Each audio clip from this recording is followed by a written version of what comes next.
All right, I'm Mark Ramsey. I'm so thrilled to have with me Rick Militi, CEO and Creative Director of InnoVision LLC. InnoVision is an anti-agency, Rick, is that right? That's right, we're an anti-agency. Tell me what an anti-agency is. You know, when we started InnoVision, I was sparked by many former clients and people I knew who wanted an agency.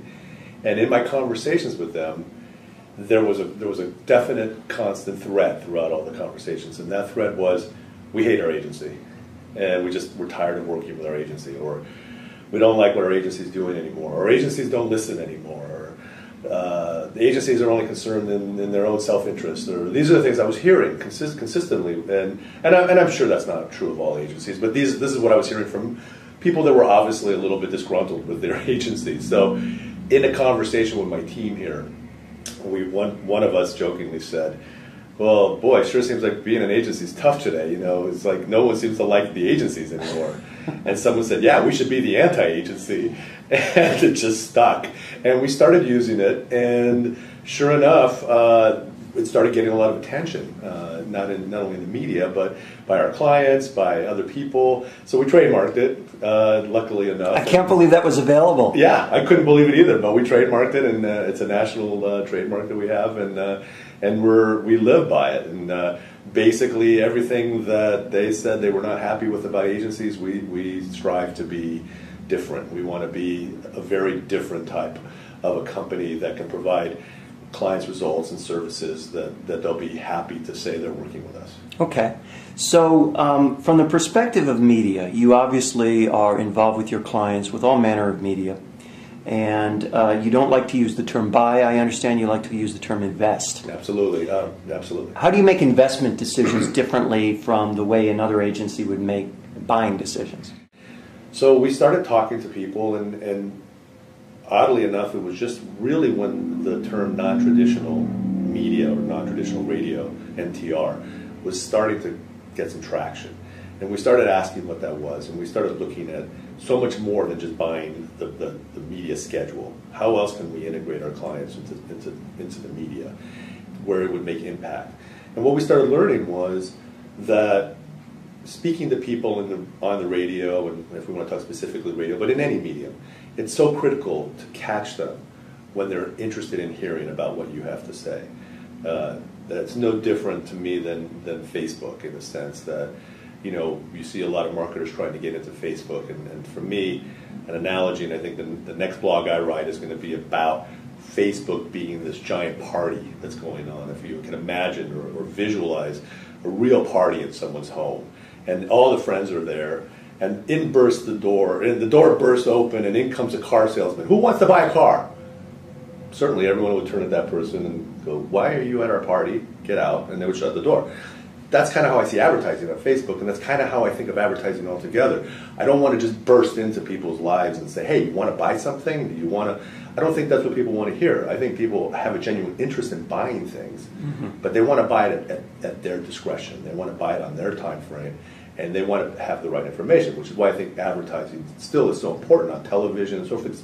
People love the information, but I think the key is to know when to deliver it to them, to understand their lives, so that you can deliver the radio spots or the promotions when they're hearing it. So we started doing that within content advertising, so to speak, or messaging, by talking to people in content, by having more endorsements, by creating more events, more experiential type of media that went along and supported the media schedule, but was not relying exclusively on a media schedule, which, you know, if you look at some of the methodology that's still being used to buy media, it's antiquated. It's what they were using, you know, when there were 3 networks. It wasn't really that hard to buy media then. Bought on all 3 networks and you were done. There's a lot more choices now, and people are definitely much more fickle.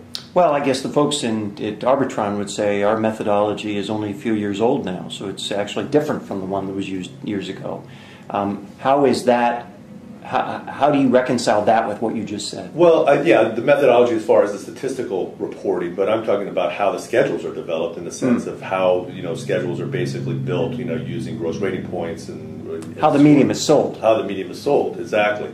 As far as what you're talking about methodology, yeah, that's changed, that's evolved, but it's only a slice of what I think should be looked at when making media decisions. Is it a slice that's more important than it used to be or less important than it used to be? I think it's, I think when it was the only way to do it, I think it was obviously way more important. But I think as people became more intelligent about media and started looking at more the sociology of it and the psychology of it and the individuality of it, I think it became less important. And I think there are many other factors, in my opinion anyway, and we've seen tremendous results for our clients that are more critical. You know, there's some situations where people tell me, in those cases, the agencies, they're literally not being motivated for results. They're being motivated to buy at the lowest cost per point radio with the following bundle of cash.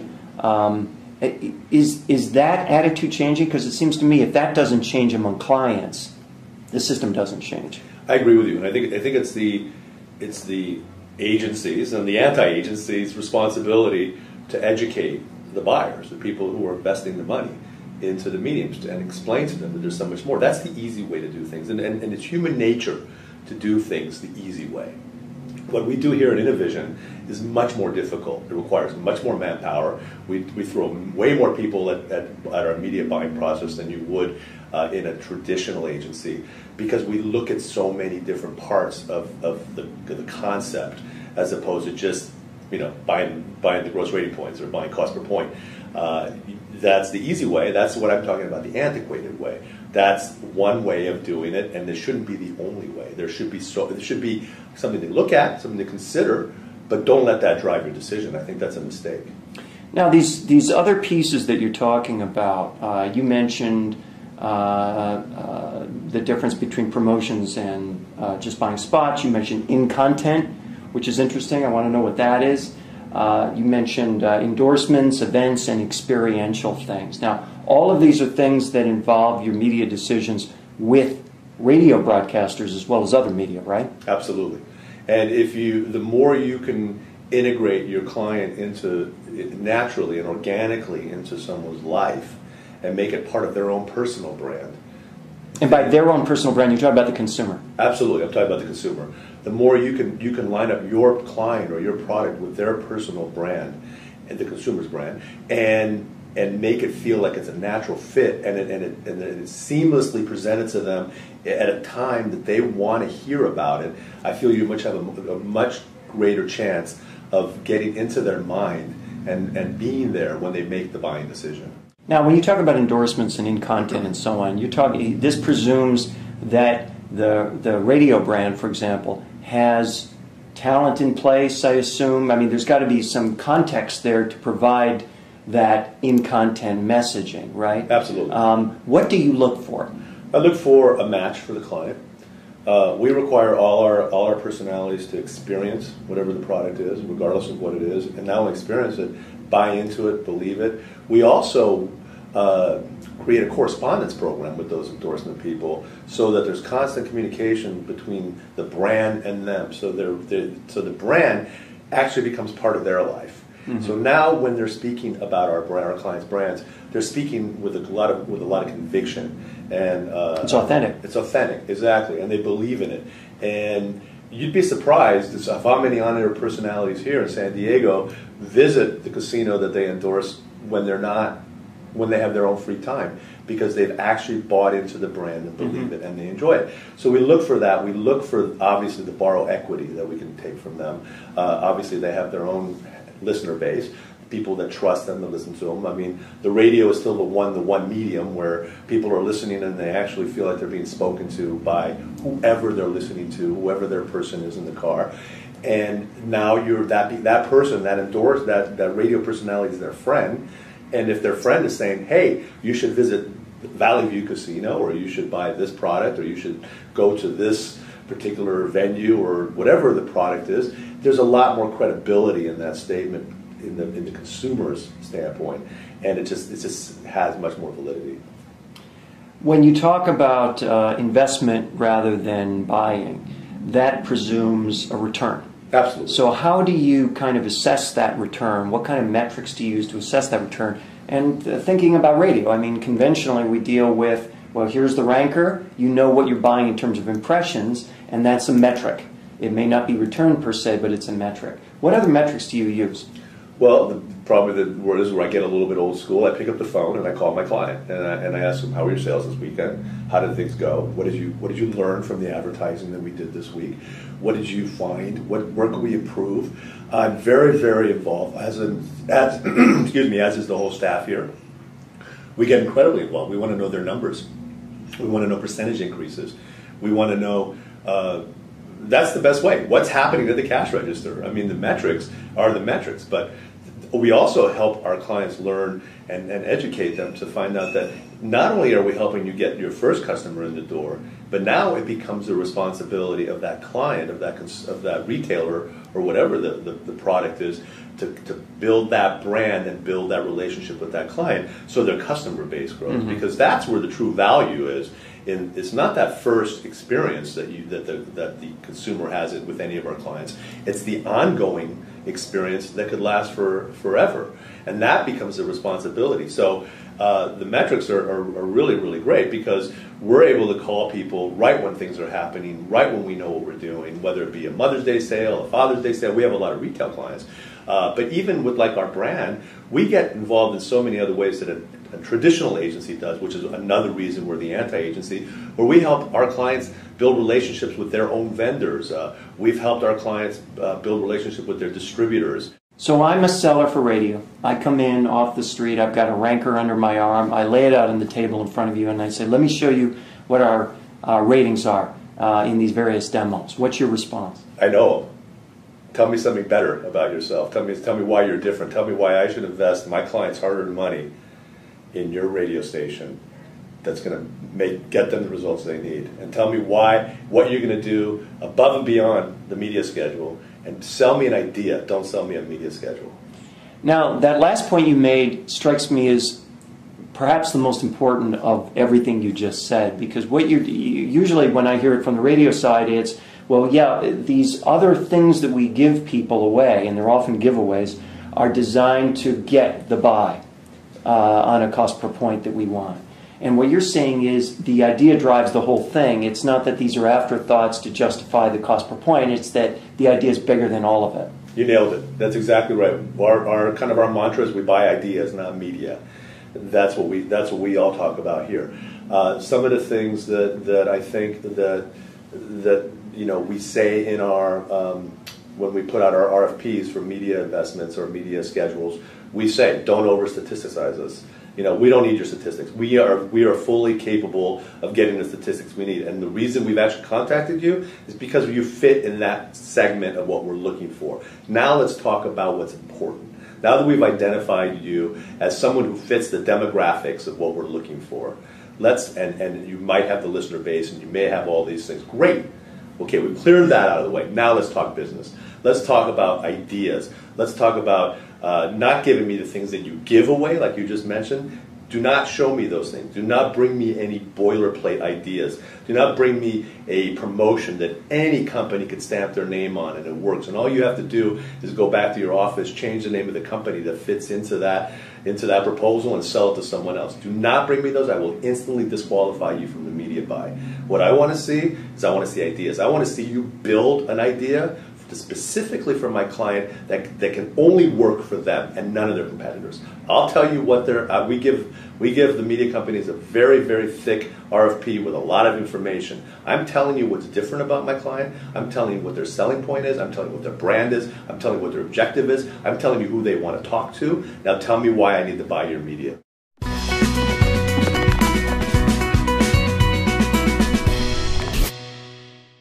Talk to me about Pandora. I assume you've been approached by Pandora. We have, and we actually use Pandora. I have very mixed emotions about Pandora. I love Pandora. I think Pandora has the potential to be the greatest media of all time if they can understand what they really need to do is that they need to service the advertising community, the marketing community. What they do is they sell themselves as a radio internet company. That instantly pegs them into something where now you're looking for results, whether it be a click-through rate or whether you're looking for something that is specific, that now you can quantify if Pandora is working, a cost per sale or so forth. I think that's a tremendous mistake for Pandora. I think Pandora should sell themselves as a radio station. Can you imagine if everybody who bought radio started looking at click-through rates from their websites that the radio stations have, or started looking, it would be disastrous for these radio stations. That's what Pandora did. They've completely destroyed their idea by saying, oh, well, we're internet, we can prove to you, we can get you click-throughs. Well, guess what? The click-through rates are ridiculously low. And that's not important. What's important is they have millions of listeners, and you can pick the genre, and you can pick the age category, and you can pick the zip codes. Now you're talking my kind of statistics. Now you're telling me who I'm talking to. What Pandora needs to do is they need to drill down deeper. They need to get more information on their listeners, whether they do it voluntarily or not. Even if they can get 50% of all their listeners to give up information on themselves, can you imagine the database that this company would have? Another thing Pandora has to stop doing is they have to stop telling people on their own station to stop listening to ads. They have advertising saying, if you don't want to listen to advertising anymore, then all you got to do is pay $3 a month and we'll stop all your ads. So basically they're telling people not to listen to the ads that they're going out and selling, which is completely preposterous in my mind and completely contradictory to the whole concept. What they need to be doing is telling people to listen and stop selling that whole concept. They need to treat themselves as a radio station. I think they have gigantic fundamental problems, but they have gigantic opportunity ahead of them if they take the right choices. Well, it's interesting you say you paint that as a radio station because, and you paint their primary opportunity as going deeper in terms of database.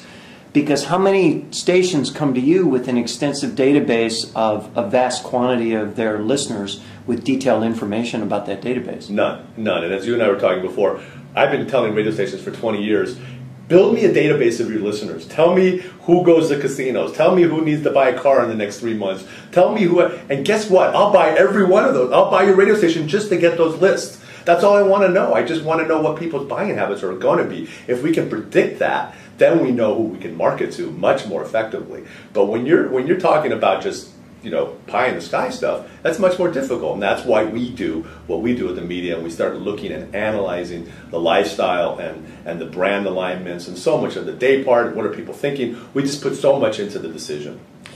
With data getting so big, why do you think data for radio remains relatively small? I just think they're struggling on how to capture it. I think that's really what it is, and it takes something like a Pandora who has that ability to do it, to stop looking at the model from the perspective of a musician and start looking at the model from the perspective of a marketing community who they have all these names and who are probably willing to give them their information very easily with some very small incentive, and you could probably find out, what kind of cars they like, when they go to the movies, what do they like to eat, how often do they buy pizzas, Can you imagine if they could start categorizing their information that way, and so that when you make a buy with a radio station or Pandora or anyone, they could say, well, the only people that are going to be listening to your ad, Mr. Domino's, are pizza buyers. Oh my God. Hello. That's kind of how I feel about it. What's the final question? What's the best thing about the radio experience as an investment partner for you and your clients? I think there's radio, which is why I think radio will always be so great as a medium. Is I think your ability to change creative on a dime I think is fantastic. It's been a great experience. I think the endorsements and the willingness for radio stations to want to do what we do. We hear it all the time from our radio partners that they love working with us because we push them harder, we make them think more, we give them the opportunity to come up with ideas. One of the things I always say to them is, tell me your craziest, wildest vision that you ever wanted to do for a client. I want to hear it. I want to know what's like, who's that? Like, don't you ever sit around and go, God, I wish a client would do this. That's what I want to hear. Those are the kind of conversations I want to have. So the experience with radio being open to listening to ideas, I think they're because they're facing so much competition, I think it's changing, and I think which is one of the reasons I like to deal with the creative people and the management teams at the radio stations, because they're very open to that. Rick Militi is the CEO and creative director of an anti-agency here in San Diego, and don't try and own that phrase because they've already got it, called InnoVision. Rick, thank you so much. Thank you so much. My pleasure.